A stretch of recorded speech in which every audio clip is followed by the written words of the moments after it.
Praise the lord. ప్రభువైన యేసు నామములో అందరికీ వందనములు. యేసయ్య మాటను ఈ కార్యక్రమాన్ని వీక్షించడానికి ప్రేమతో మిమ్మును ఆహ్వానిస్తున్నాం. ఈ దినము అపోస్తలుల కార్యముల గ్రంథము 14వ అధ్యాయము 19 నుండి 28 వచనాల వరకు మనము ధ్యానించుకుందాం.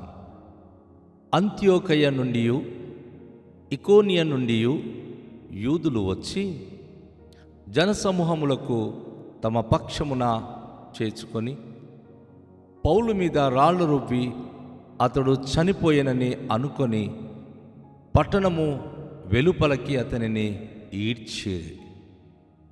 అయితే శిష్యులు అతని చుట్టూ నిలిచి ఉండగా అతడు లేచి పట్టణములో ప్రవేశించి మరోనాడు బర్నబాతో కూడా దెర్బెకు బయలుదేరిపోయెను. వారు ఆ పట్టణములో సువార్త ప్రకటించి అనేకులను శిష్యులనుగా చేసిన తర్వాత లుస్త్రకును ఇకోనియకును అంత్యోకయకును తిరిగి వచ్చిరి. శిష్యుల మనస్సులను దృఢపరిచి విశ్వాసమందు నిలకడగా ఉండవలెనని అనేక శ్రమలను అనుభవించి మనము దేవుని రాజ్యములో ప్రవేశింపవలెనని వారిని హెచ్చరించెను. మరియు ప్రతి సంఘంలో వారికి పెద్దలను ఏర్పరచి ఉపవాసముండి ప్రార్థన చేసి వారు నమ్మిన ప్రభువును వారిని అప్పగించిరి. తరువాత పిసిదియా దేశమందంతటా సంచరించి పంపులియకు వచ్చిరి. మరియు పెర్గెలో వాక్యము బోధించి అత్తలియకు దిగి వెళ్ళిరి. అక్కడ నుండి ఓడ ఎక్కి తాము నెరవేర్చిన పని నిమిత్తము దేవుని కృపకు అప్పగింపబడిన వారై మొదట బయలుదేరిన అంత్యోకయకు తిరిగి వచ్చిరి. వారు వచ్చి సంఘమును సమకూర్చి దేవుడు తమకు తోడై ఉండి చేసిన కార్యములన్నీ అన్యజనులు విశ్వసించుటకు ఆయన ద్వారము తెరిచిన సంగతియు వివరించిని. పిమ్మట వారు శిష్యుల యొద్ద సెలవు బహుకాలము గడిపిరి. ప్రభునందు ప్రియమైన వాళ్ళారా, మనము మునుపటి దినములో చూశాము. వారు లుకానియా అనే ఊరికి వచ్చి ఒక వ్యక్తికి స్వస్థపరిచి దేవుని స్వార్థ ప్రకటించినప్పుడు చాలా జనసమూహము దేవుడు అని చెప్పి దేవుని దగ్గర నుంచి వచ్చారని చాలా సంతోషించారు. ఎప్పుడైనా ఒక సేవకుడికి ఎక్కువగా పొగుడుతున్నారు అంటే జాగ్రత్త పడాలి. సేవకుడు తను ఎక్కువగా ప్రజలు ప్రశంసిస్తున్నారు అన్నప్పుడు అక్కడే ప్రమాదాలు పొంచి ఉంటుంది. అక్కడ ఒకవైపు కొంతమంది పొగుడుతున్నప్పటికీ అంత్యోకయ నుండి ఇకోనియ నుండి అలాగే యూదులు వచ్చి జనసమూహములను తమ పక్షము చేసుకున్నారు. ఒక చోట మంచిగా ఒక సేవకుడు సేవ చేస్తుంటే ప్రక్కన ఉన్న కొన్ని గ్రామస్తులు అక్కడికి చేరి నమ్మినటువంటి విశ్వాసుల తల తిని లేదు ఈయన బతుకుంటే ఈయన ఇలా చాలా పేరు వచ్చేస్తుంది, ఈయన చాలా సేవ చేసి పేరు పొందుతాడని. అక్కడ చూడండి, అపోస్తలుడు పౌలును బర్నబాను వారు ద్విపతి అని దేవతలని పూజ చేయడానికి వచ్చేస్తే వారేమో వస్త్రాలు చింపుకొని అద్భుతమైన సువార్త ప్రకటిస్తే ఈ ప్రజలు వచ్చి యూదులు వచ్చి అంత్యోకయ నుండి ఇకోనియ నుండి వారు చాలా జనసమూహం వచ్చి వాళ్ళ మనుషులు వారు సువార్త ప్రకటించి తప్పుడు బోధలు బోధిస్తున్నారు అని చెప్పి వారికి కనీసం సేవకులని కూడా చూడకుండా చంపేశారండి. రాళ్ళు రుబ్బి విపరీతంగా రాళ్ళేసి పౌలు పాపం బోధిస్తున్న పౌలు మీద విపరీతంగా రాళ్లతో కొడితే దాడి చేస్తే ఆయన అక్కడికెక్కడ ప్రాణం వదిలిపెట్టాడు. ఆయన చనిపోయాడని అనుకొని పట్టణపు వెలుపలకి ఆ బాడీను ఈడ్చేశారు. బర్నబాకు ఏం చేయలేదు, ప్రజల మధ్య నుంచి ఆయన ఉండిపోయాడు. కానీ పౌలుకు మాత్రం చావు దెబ్బ కొట్టి ఆయన చచ్చిపోయాడు. వాస్తవంగా చెప్పాలంటే ఆయనకి పట్టి ఈడ్చేసి పట్టణపు వెలుపల ఆ బాడీని జల్లేశారు. అయితే ఎంత భయంకరమైన సంగతి! ఎక్కడైతే ప్రజలు పొగుడుతున్నారో అక్కడ ప్రమాదాలు ఉందని మనం గుర్తించుకోవాలి. అయితే దేవుడు గొప్పవాడు. ఆ విషయం తన శిష్యులు విన్నారు. అపోస్తలుడైన పౌలుకు ఇలాగ కుట్టి మరి చావు స్థితిలో చంపేసి ఆయనకి బయట ఈడ్చేశారన్న సంగతి తెలుసుకొని కొంతమంది ప్రదేశానికి వచ్చి మరి బర్నబాతో కలిసి దెర్బెకు మరి అపోస్తలుడు పౌలును కూడా పట్టుకొని వెళ్ళిపోయారు. వీళ్ళందరూ కూడాను దెర్బె అనే పట్టణానికి వెళ్ళిపోయారు. దేవుడు అతనికి మళ్ళీ జీవం ఇచ్చాడు. ఈ విషయమే 2 కొరింథీ పత్రిక 12వ అధ్యాయంలో అపోస్తలుడైన పౌలు ఒక సంఘటన చెప్తాడు. కొంతకాలం క్రిందట ఒక మనిషిని నేను ఎరుగుదును. ఆయన చూడకూడని విషయాలు చూశాడు. 3వ ఆకాశానికి వెళ్ళిపోయి అక్కడ చూడకూడని విషయాలు, చెప్పకూడని విషయాలు విన్నాడు. మళ్ళీ తిరిగి వచ్చాడు. ఆ మనిషి గురించి ఎరుగుదును అంటాడు. ఆ మనిషి ఈ పౌలు ఇక్కడ చంపబడ్డాడు. కొనియాలో చంపబడి దేవుని అద్భుతమైన పరలోకపు దర్శనము చూసి మనలో వచ్చాడు. అంటే దేవుని సేవకులకు ఎంత అవమానం జరుగుతుంటుందో, ఎంత ప్రమాదము జరుగుతుంటుందో దేవుడు అంతగా అద్భుతమైన దర్శనము ఇచ్చి అద్భుతమైన హస్తముతో తన సేవకునికి బలపరుస్తూ ఉంటాడు. చచ్చిపోయాడు అనుకున్నారు, కానీ బ్రతికిపోయాడు. ఊరు నుంచి ఈడ్చేసామనుకున్నారు, కానీ మరొక పట్టణంలో బోధించడానికి వెళ్ళిపోయారు. అద్భుతమైన విషయాలు మనం గమనిస్తున్నాం. దేవుడు తన సేవకులకు ఎప్పుడు విడిచిపెట్టాడు. వారు ఆ దెర్బె అనే పట్టణంలో ప్రవేశించి సువార్త ప్రకటించి అనేకులకు శిష్యులుగా చేసిన తర్వాత లుస్త్రకును, ఇకోనియకును, అంతియోకయకును తిరిగి వచ్చేశారు. దెర్బె పట్టణానికి వెళ్ళారు. చావు బతుకు నుంచి ఆయన దెర్బె పట్టణానికి వెళ్ళి అక్కడి నుంచి అనేక మందికి బోధించి అక్కడ శిష్యులుగా చేశారు.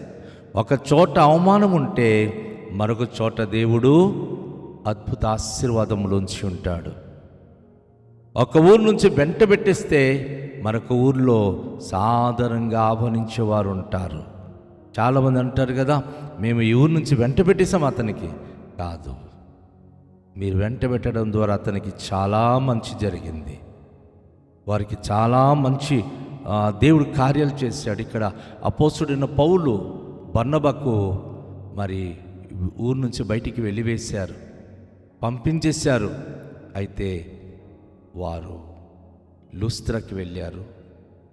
ఇకోనియ, అంతియోకయకు వారు వెళ్ళి చాలామందికి దెర్బెలో కూడా చాలామంది శిష్యులు చేశారు. ఇప్పుడు ఏ ఊరికి వెళ్ళినా అక్కడికి సువార్త ప్రకటించుకుంటూ వారు ప్రయాణం చేస్తున్నారు.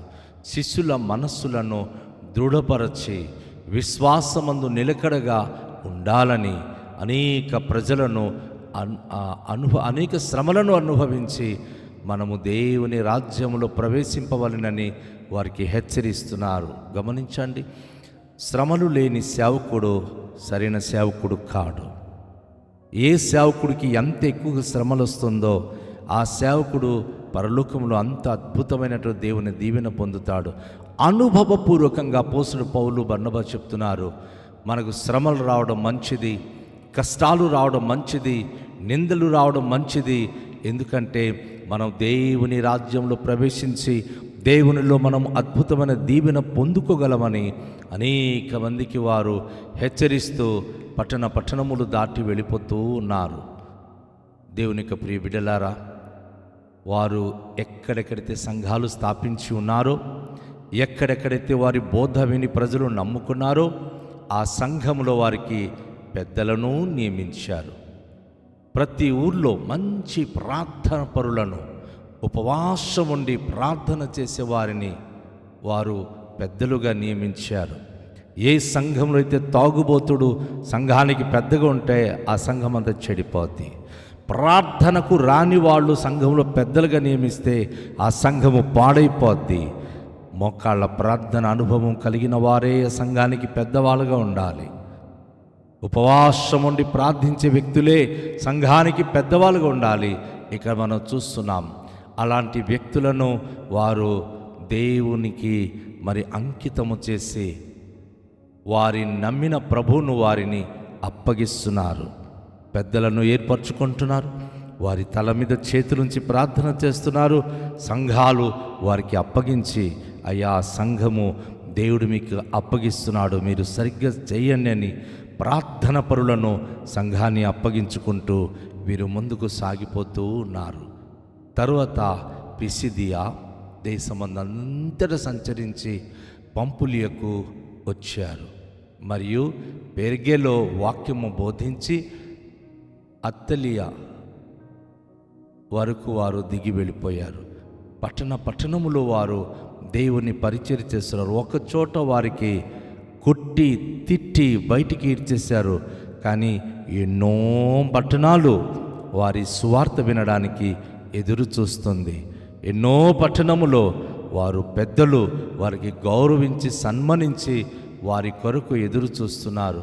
అక్కడ నుండి ఓడ ఎక్కి తాము నెరవేర్చిన పని నిమిత్తము దేవుని కృపకు అప్పగింపబడిన వారే మొదట బయలుదేరిన అంత్యోకయకు తిరిగి వచ్చిరి.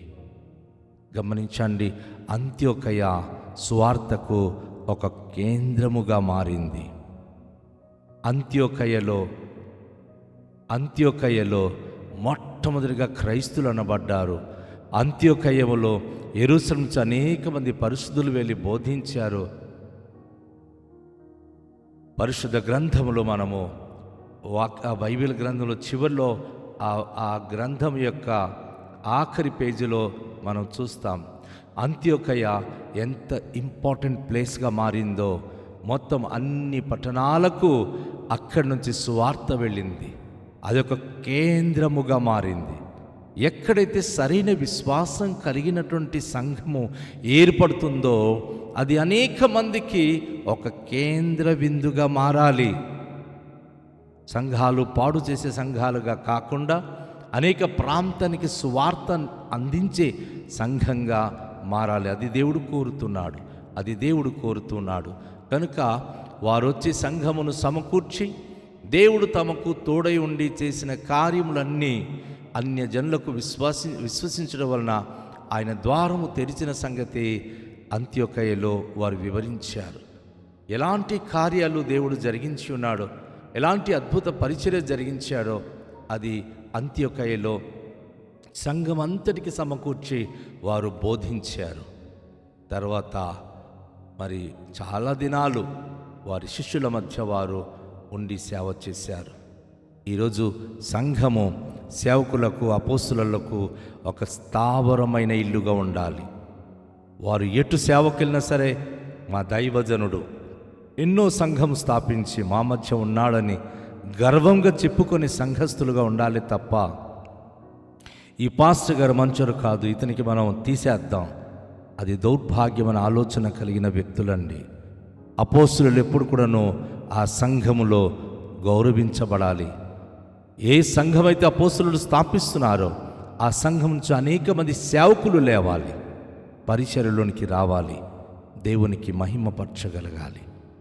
అట్టి అనుభూతి, అట్టి భాగ్యం ప్రభు మనకు దయచేయనట్లుగా రండి ప్రార్థన చేద్దాం. దయగల తండ్రి, మీకు వందనాలు. ఈ అధ్యాయములో పౌలు ద్వారా, బర్నబా ద్వారా మీరు చేసిన పరిచర్య, అద్భుత కార్యాలను బట్టి మీకు వందనాలు ప్రభువా. నేటి సంఘాలు సేవకులను గుర్తించే సంఘంగా మీరు నిలువబెట్టండి. అవిధేయులైన సంఘంగా మారిపోకుండా విధేయత కలిగిన వారై అంత్యోకయలో ఉన్న సంఘము ఎంత అద్భుతంగా సేవకులకు ఆదరిస్తూ, సేవకులకు సహకరిస్తూ, మీ పరిచర్యకు ఎంతో ప్రోత్సాహమునిచ్చే సంఘంగా ఉంటుందో ఈరోజు సంఘాల్లో అట్టి అనుభూతి ప్రతి సంఘానికి దయచేయమని మహిమ, ఘనత, ప్రభావములు మీకే చెల్లించుకొనొచ్చు. కృతజ్ఞత స్తోత్రాలు మీకే ఆరోపిస్తూ యేసు నామములో ప్రార్థిస్తున్నాము తండ్రి, ఆమేన్. అందరికీ షాలోం. ప్రభు మనను దీవించునుగాక.